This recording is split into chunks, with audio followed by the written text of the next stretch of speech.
Person of the Year 2024.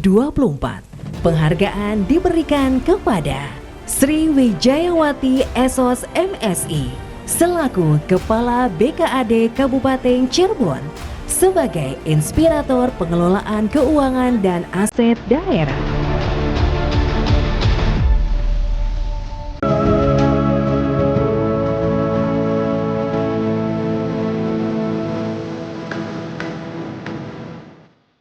Baik, Ibu pemirsa, kembali Anda menyaksikan Bincang Santai bersama Sanofi Apria bersama dengan tokoh-tokoh hebat yang ada di Kabupaten Cirebon ya.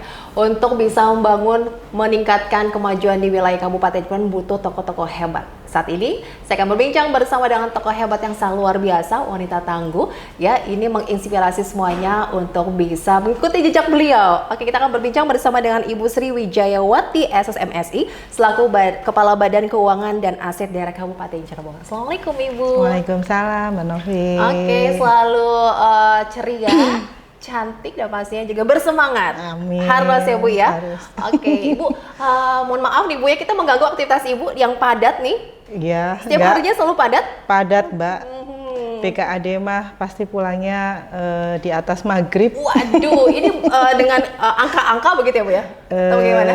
Dan angka dengan segala permasalahannya. Segala permasalahannya. Oke, Bu, dengan tugas Ibu sebagai kepala badan di sini Bu, ini bagaimana sih Ibu menikmati keseharian Ibu dalam beraktivitas?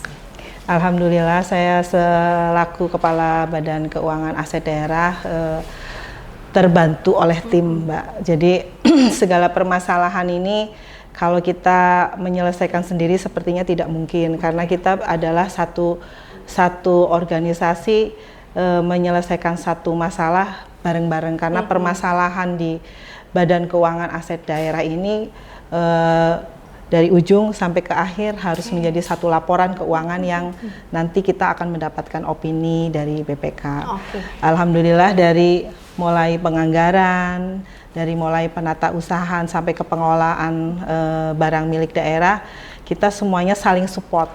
Saling support ya. Fungsi saya di sini kan sebagai manajerial, saya membangun kepada anak buah saya mungkin supaya lebih terbuka manakala ada permasalahan yang ada di bidangnya masing-masing, sehingga kalau di keuangan tidak bisa memendam masalah, harus cepat diselesaikan karena kita terpaut tahun anggaran. Oke, kan ada target ya? Iya, ada target, karena kalau seumpamanya kita terlalu fokusnya cuma satu titik, nanti titik-titik yang lain tidak bisa diselesaikan. Makanya mulai dari ujung penganggaran sampai ke laporan semuanya harus satu suara. Satu suara. Gitu, karena kalau tidak membentuk satu laporan akhirnya akan jadi permasalahan. Dan alhamdulillah Kabupaten Cirebon kita sudah mendapatkan WTP yang ke-9, Mbak. Semoga ini dengan 2024, karena di 2024 juga kita mengadakan satu pola percepatan dalam pelaporan keuangan. Ya, semoga kita mendapatkan yang ke-10. Amin. Ini juga punya peran penting Ibu ya Bu ya, sebagai leader di BKAD, kemudian juga ini kerjasama tim yang kompak di sini Bu. Ini bagaimana menyatukannya nih Bu? Tadi yuk selesaikan masalah dengan cepat, berkomunikasi yang baik ya Bu. Ya itu, mungkin kalau setiap kita selesai apel Senin, kami kayak coffee morning sama Kepala Bidang dan Pak Sekban di sini, Pak Yuyun, kan di sini ada eselon 3-nya 4, Pak Sekban Pak Yuyun, Kabid Anggaran Pak Bambang, terus Kabid Perbendaharaan Pak Aris, dan Kabid Aset Pak Yadi. Nah, setiap Senin kita mengumpulkan masalah yang kemarin belum selesai, yang sekarang harus apa kita lakukan supaya minimalnya kita tuh per triwulan itu target yang sudah kita tetapkan dalam fakta integritas kinerja tercapai gitu. Jadi selalu saya tanyakan ke para kabid, dan manakala ada permasalahan kita sulit akan membentur ke sana ke sini, kami kumpulkan dengan subditnya dan dipanggil langsung SKPD-nya. Waduh, ini asik nih ya, gaya kepemimpinan Ibu Sri ini luar biasa nih ya. Ini jadi semuanya itu kita berkumpul ya, berkomunikasi. Iya, fungsi dari koordinasi dan komunikasi itu yang memang di keuangan itu sangat dibutuhkan. Manakala kita salah membuat satu akun mulai dari perencanaannya sudah tidak nyambung dengan anggaran, itu yang akan mempermasalahkan di laporan keuangan, karena awalnya sudah keliru, apakah selanjutnya iya, itu nanti bermasalah? akan keliru. Makanya kita akan antisipasi saat sesuatu itu tidak sesuai, akan kita perbaiki, karena kan dalam 1 tahun anggaran kita bisa memperbaikinya nanti pas di perubahan. Nah, pas di perubahan ini mungkin kita akan sesuaikan dengan permasalahan yang dari SKPD tersebut tuh. Jadi kami sangat fokus sekali, minimalnya nanti dalam penyerapan anggaran, kita membuat laporan keuangan juga tetap bisa mempertahankan opini WTP. Ini terbayang ya bagaimana pekerjaan Ibu yang sangat krusial sekali ya Bu ya. Ini penting sekali juga, ini Ibu setiap harinya harus dengan ketelitian Ibu. Betul, karena di BKAD sendiri Mbak, semua bidang itu saling terkait. Mulai dari perencanaan penganggaran. Saat merencanakan penganggaran, kita harus betul-betul apakah ini perencanaannya sesuai dengan kode rekening atau nantinya akan berimbas kepada permasalahan, angkanya sudah cukup apa belum gitu, atas keterkaitan, terus standar belanjanya, karena kita kan di awal tahun pasti yang dilakukan oleh BKAD pertama membuat fakta integritas atas kepemilikan yang ada di setiap SKPD, yang keduanya melaksanakan percepatan penganggaran, pelaksanaan penata usahaan, dan yang ketiganya mungkin kita akan langsung continue terhadap laporan tahun berikutnya. Jadi nggak ada berhentinya tuh. Manakala di perencanaan penganggaran ada kesalahan di penata usahaan, ini nggak bisa diolah nih si kegiatan tadi atau si satu program ini. Nah, mungkin kita akan perbaiki di perubahan. Tapi kalau sudah di perubahan, kita akan mending kita jangan sampai nggak usah dilakukan aja kegiatan ini manakala menjadi permasalahan. Nah, itu yang tugas Ibu berat Ibu, tanggung jawabnya ya Bu. Betul. Di BKAD mah memang badan, tapi kita sangat butuh sekali data dari satuan kerja. Manakala cara komunikasinya kita kurang, makanya kita dengan Kasubag program, Kasubagwan, mulai dari pengguna anggaran, terus KPA, PPTK, dan bendahara saling menjaga kekompakan. Ya, kita kalau semuanya ada, karena di BKAD sendiri sudah melakukan, kita tuh tidak melakukan pelaksanaan kinerjanya dengan tatap muka, kita sudah by digital semua, kecuali kita manakala ada permasalahan yang memang kita harus duduk bareng gitu. Bisa diselesaikan dengan baik ya Bu? Iya, kalau semamanya kerutinan kita sudah bisa terinformasikan lewat digital, nggak usah datang ke BKAD Mbak, makanya nggak begitu banyak kan tamunya di BKAD kecuali Mbak Novi nih. Tapi kayaknya orang penting pasti yang dicari-cari ini ya, Ibu tokoh wanita yang menginspirasi juga nih Bu ya, walaupun wanita tapi kita mampu ya Bu ya. Amin. Untuk maju mandiri juga ya Bu ya. Nggak salah nih, sebagai tokoh yang sukses ya, pemirsa TV berhasil mengelola keuangan dan aset daerah hingga wilayah Kabupaten Cirebon tidak defisit ya Bu. Amin, semoga tidak, karena memang polanya kita kayak seperti rumah tangga ya. Kalau ngatur keuangan pemerintah, kalau semamanya kita tidak mampu ya jangan dipaksakan. Paling kan kita tinggal memberikan satu masukan kepada pimpinan saat kita pola anggaran ini tidak mampu untuk menganggarkan satu proyek gitu. Kita kan mana dulu yang lebih prioritas, yang sangat dibutuhkan oleh masyarakat Kabupaten Cirebon.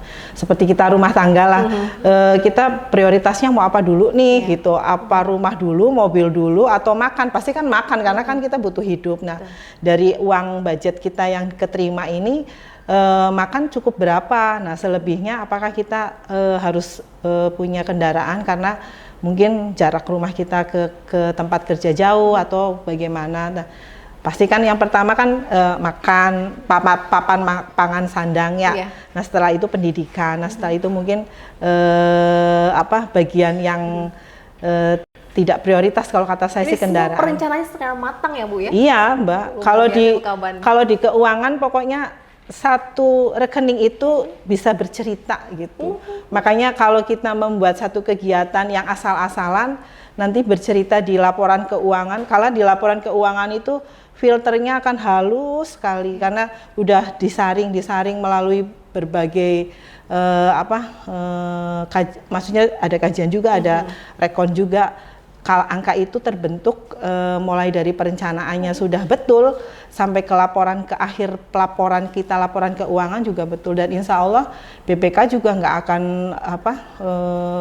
saat kita memberikan satu data dia langsung connect gitu, nggak tidak ada catatan-catatan gitu ya Bu ya. Oke. Makanya mungkin yang harus diwaspadai sih dinas teknis gitu. Saat ke teknis mungkin kan sudah tidak ranah BKAD lagi, tapi kalau saat membuat satu itu meramu satu angka menjadi satu pelaporan yang baik, nah kita kan pastinya ada tataran akuntansi. Oke.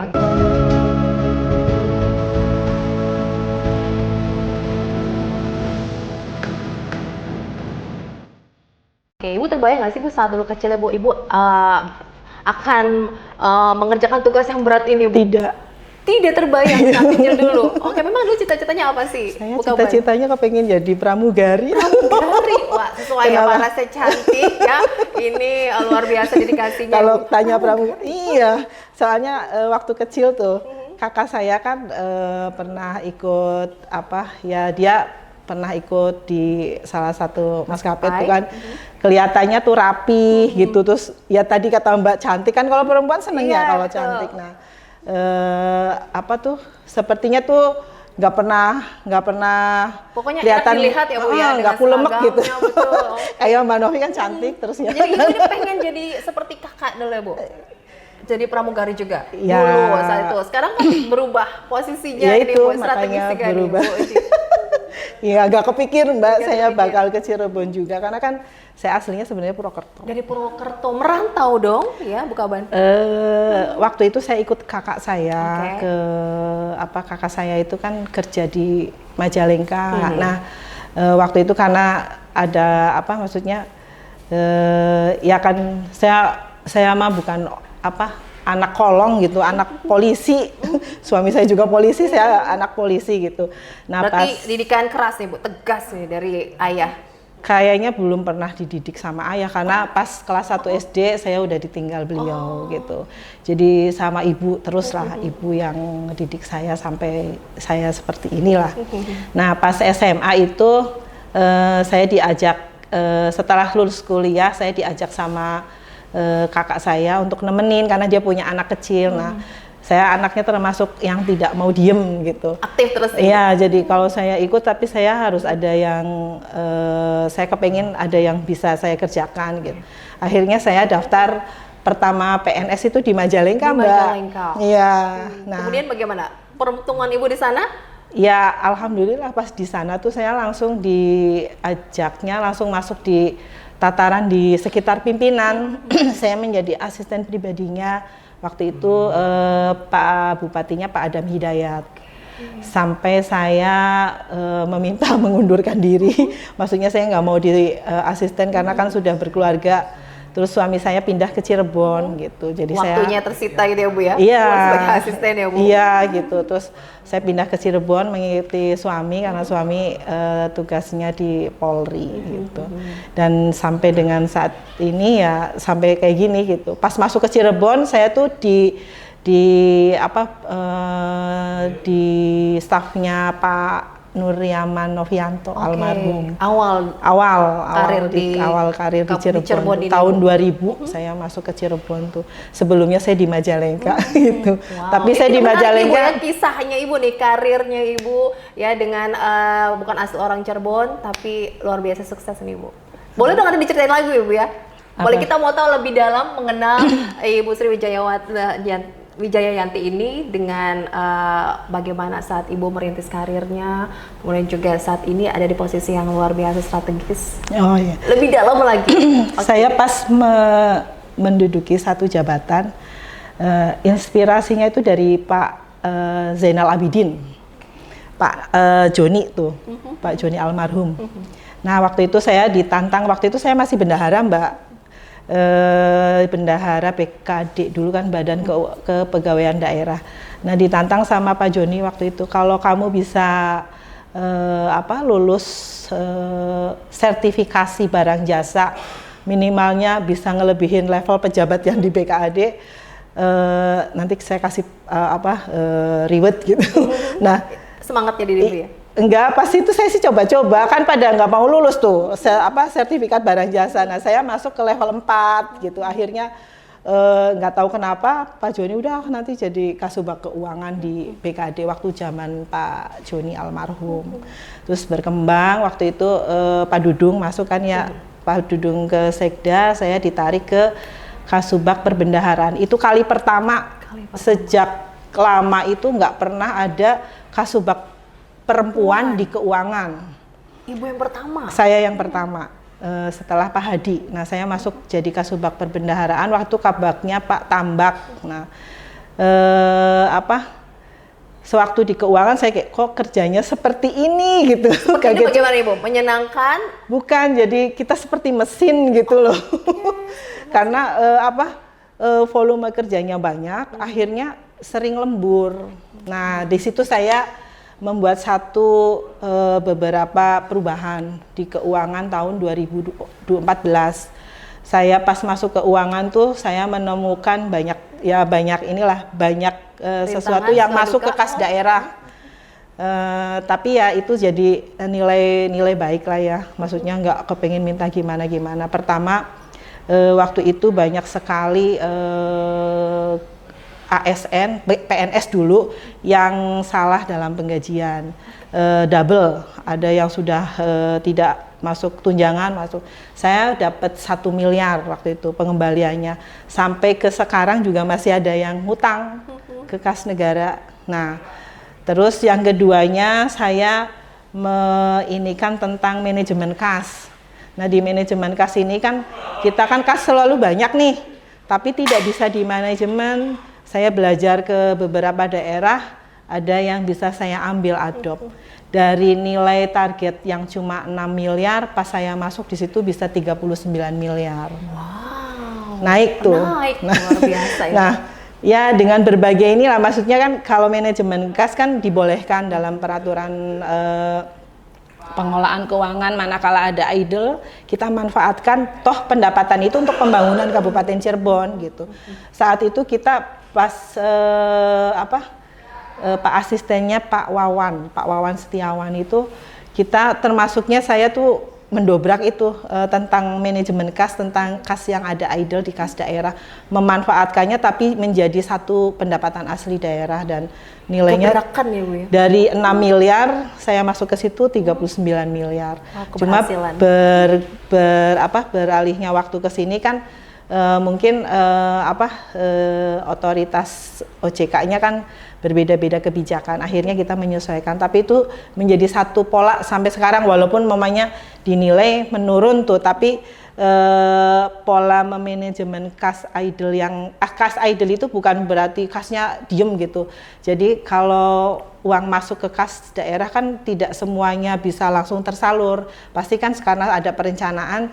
Jadi memanfaatkan kas yang ada di itu kan bisa kita olah menjadi satu pendapatan. Nah, cuma ya nggak ada upah pungutnya gitu. Jadi ya tidak apa-apa. Toh kita sih istilahnya kepengin membuat kontribusi pendapatan asli daerah, walaupun satu tidak bisa terselesaikan, ini ada potensi pendapatan asli daerah yang lain. Apa yang membuat Ibu terus bersemangat menjalankan aktivitas Ibu sebagai kepala Saya bersemangatnya begini, ya yang diajarkan Nabi Muhammad ya, karena kita umatnya Nabi Muhammad. Saya kepengen berkarya, seolah-olah saya tuh kepengen hidupnya panjang gitu, 100 tahun. Tapi saya harus tetap mewaspadai apa yang saya lakukan, seolah-olah kamu akan mati detik ini gitu. Jadi itulah yang saya jadi pegangan hidup saya. Makanya mungkin Mas Andri, Mbak Novi mungkin lihat, memang saya nggak suka lihat TV, Mbak. Saya yang di rumah juga keluarnya seperti ini, sampai anak-anak kuliahnya itu, tapi nggak ada yang komen, karena memang saat kita mendengarkan lantunan Al-Quran seperti dingin ya, walaupun saya kenapa mungkin cuma saya aja kali ya, saya kalau habis apalagi rapat tim anggaran Banggar kan pasti dengan berbagai macam mendengar, walaupun ini berbagai macam permasalahan, terus berita-berita yang ini. Tapi kalau saat masuk ke ruangan saya bikin supaya ini netral gitu. Jadi kadang dikencengkan, duduk sebentar kan udah ada bunyi Al-Qur'an, udah tenang tuh. Terus kitanya jadi cara berpikirnya positif, tidak slow lagi. meledak-meledak gitu Betul. ya, Bu? Tidak meledak-meledak, Mbak. Pantas ya masuk ruangan Ibu ini adem, Bu. Iya, yang Tenang pada gitu masuk ya. ke sini bilangnya Gitu ya, Bu ya. Oke. Oh, berarti orang tua, kemudian juga sosok ibu-ibu yang sangat berperan dalam Iya, orang tua saya kan, saya dari kecil kan udah nggak ada ayah ya, dari kelas 1 SD. Nah, yang berjuang keras atas hidup saya itu ibu. Ibu saya walaupun suaminya polisi, tapi ibu saya tuh pedagang, Mbak, gitu. Jadi ya walaupun pedagangnya nggak seperti grosir gitu, tapi ya mayeng gitu buat ngasih jajan anak-anaknya. Sampai ibu wafat juga, ya saya belum bisa memberikan yang terbaik karena saya waktu itu masih pelaksana ya. Mungkin kalau sekarang masih hidup ceritanya akan berbeda lah. Tapi sebenarnya bangga ya, Bu ya. Pasti orang tua bangga dengan saat Ibu ada. Ibu jangan nangis dong. Ingat orang tua Ibu ya. Karena saya sayang sekali sama ibu saya. Oke. Apa yang ingin Ibu berikan jika orang tua masih ada? Saya akan memberikan apa yang dia minta. Apa sih, Bu, yang teringat dari perkataan orang tua? Kalau ibu saya cuma bilang begini, ya keinginan orang tua sih ya mungkin pengen anaknya sukses ya, Mbak, ya. Cuma kan ya dibilang sukses waktu itu ibu saya memang memberikan satu motivasi ke saya, janganlah kamu merasa hebat padahal semuanya kita memang yang terbaik di antara yang hebat. Tetap andap asor, harus silih asih, perhatikan orang yang ada di bawah kita gitu. Ibu saya itu saya bilang ahli sedekah, Mbak. Karena pas beliau tidak ada saya juga heran gitu. Ternyata dia tuh mempunyai anak asuh di pesantren, yatim piatunya banyak. Itu yang membuat saya tuh memacu, saya harus seperti ibu itu. Jadi ibu saya meminta saya nanti saat meninggal jangan menyusahkan anak-anaknya. Cukup 1 hari aja di rumah sakit, setelah itu dipanggil sama yang kuasa gitu. Sampai pas mau meninggalnya pun saya melihat sendiri, sepertinya ayah saya datang, dia bilang nanti dulu saya mau ngasih tahu anak-anak kalau saya mau pergi sama, kan panggilnya Mas gitu. Itu bisa terjadi loh, Mbak. Saya diiniin dulu sama ibu saya, di semua anak di situ dikumpulkan, dikasih nasihat bahwa ibu tuh mau nggak ada nih, bapak kalian tuh udah nunggu di pintu gitu. Sudah menjemput, iya menunggu gitu. untuk bersama-sama ke ya surga. kita sih udah pasrah ya, mungkin terijabah tuh. Karena mungkin dia ahli sedekah, kayaknya hidup ibu saya tuh dimudahkan loh. Segala sesuatu yang diinginkan pasti tercapai gitu. Itu yang membuat Ibu jadi sifat-sifat baik dari orang tua, Iya, gitu. kebaikannya terus Ibu Betul. bisa diterapkan dalam kehidupan Ibu. Iya, Mbak, saya jadi ke anak-anak di BKAD juga kita selalu membuat satu siklus kerjanya itu jangan merasa atasan atau bawahan. Saya adalah keluarga kalian gitu. Jadi kalau ada apa-apa mereka juga ngobrolnya seperti keluarga, karena tidak mungkin dalam satu organisasi itu kita merasa sebagai seorang pimpinan gitu. Jadi saya sih merasakan saya itu sebagai ibu kalian gitu. Saat satu keberhasilan satu perangkat daerah itu, manakala kita kompak, guyup, ya insya Allah gitu, seperti satu keluarga. Saya membangun di BKAD ini rasa kekeluargaannya kompak, Mbak. Jadi dengan rasa kekeluargaannya kompak, insya Allah semua yang jadi masalah pasti terpecahkan. Saya yakin itu, karena Allah itu membuat satu masalah pasti sudah membuat satu jawabannya. Kalau saya yakin seperti itu. Ini untuk kita juga ya, Bu ya. Iya. Sebagai apa ya, motivasi juga buat kita terus melakukan kebaikan ya Bu. Betul. Oke, nggak salah juga nih, banyak prestasi yang sudah diraih Bu di bawah kepemimpinan Ibu Kaban ini, luar biasa. Terbaru apa nih Bu? Ya, alhamdulillah sejak di BKAD kita prestasinya mungkin lumayan banyak ya Mbak. Ya, ada yang di BKAD sendiri mungkin mulai dari tercepat DAK, terusan pajak, semesteran, laporan semesteran yang tercepat gitu, terusan tadi yang WTP, karena WTP merupakan pengungkit, nanti kita akan jalan di tahun berikutnya. Dan mungkin yang kemarin terakhir dari Persatuan Wartawan Indonesia, kita ada diberikan kategori pejabat publik yang transparan dan informatif gitu. Oke, target berikutnya apa nih Bu? Gebrakan tahun 2025. Saya harus mempertahankan WTP yang ke-10 ke-10 pertama. Terus yang keduanya mungkin kita kepengen mendapatkan inilah pengelolaan BMD Award yang dari provinsi. Ya, nanti kita akan sampai ke sana. Oke Ibu, ini luar biasa ya perbincangan dengan Ibu ya, dan pastinya juga kita mengucapkan selamat sebagai tokoh yang luar biasa Ibu, ini bisa sukses ya Bu mengelola keuangan dan aset daerah untuk wilayah Kabupaten Cirebon. Suksesnya tidak sendiri Bu, yang lain berperan penting juga Bu. Sangat berperan. Jadi saya tidak bisa sukses sendiri tanpa bantuan dari teman-teman gitu. Kan kita kalau paling kita memberi motivasi supaya pekerjaan selesai seperti apa, kan sebagai ibu lah, mungkin kayak Mbak Novi kan, ibu bisa gimana supaya anak ini mau belajar, gimana supaya anak ini mau menyelesaikan pekerjaan sekolahnya. Nah, palingan seperti itu. Memotivasi supaya kita lebih baik lagi dari yang kemarin. Oke, sebagai tokoh pilihan, orang-orang pilihan Bu yang sukses juga Bu membangun wilayah Kabupaten Cirebon, ada kebanggaan yang Ibu rasakan? Ya, kebanggaan, saya nggak mau berbangga diri, takutnya jadi kesombongan. Yang penting saya sebagai seorang ASN bangga ya Mbak, maksudnya bisa membawa Kabupaten Cirebon ini minimalnya di pengelolaan keuangan itu tepat waktu, tidak sampai kita gagal bayar, terus segala program yang menjadi prioritas program di Kabupaten Cirebon semuanya terlaksanakan. Nah, itu kebanggaan saya, dan mungkin kebanggaan saya lagi manakala satu program itu bisa menyentuh ke masyarakat yang tidak mampu, itu kebanggaan saya.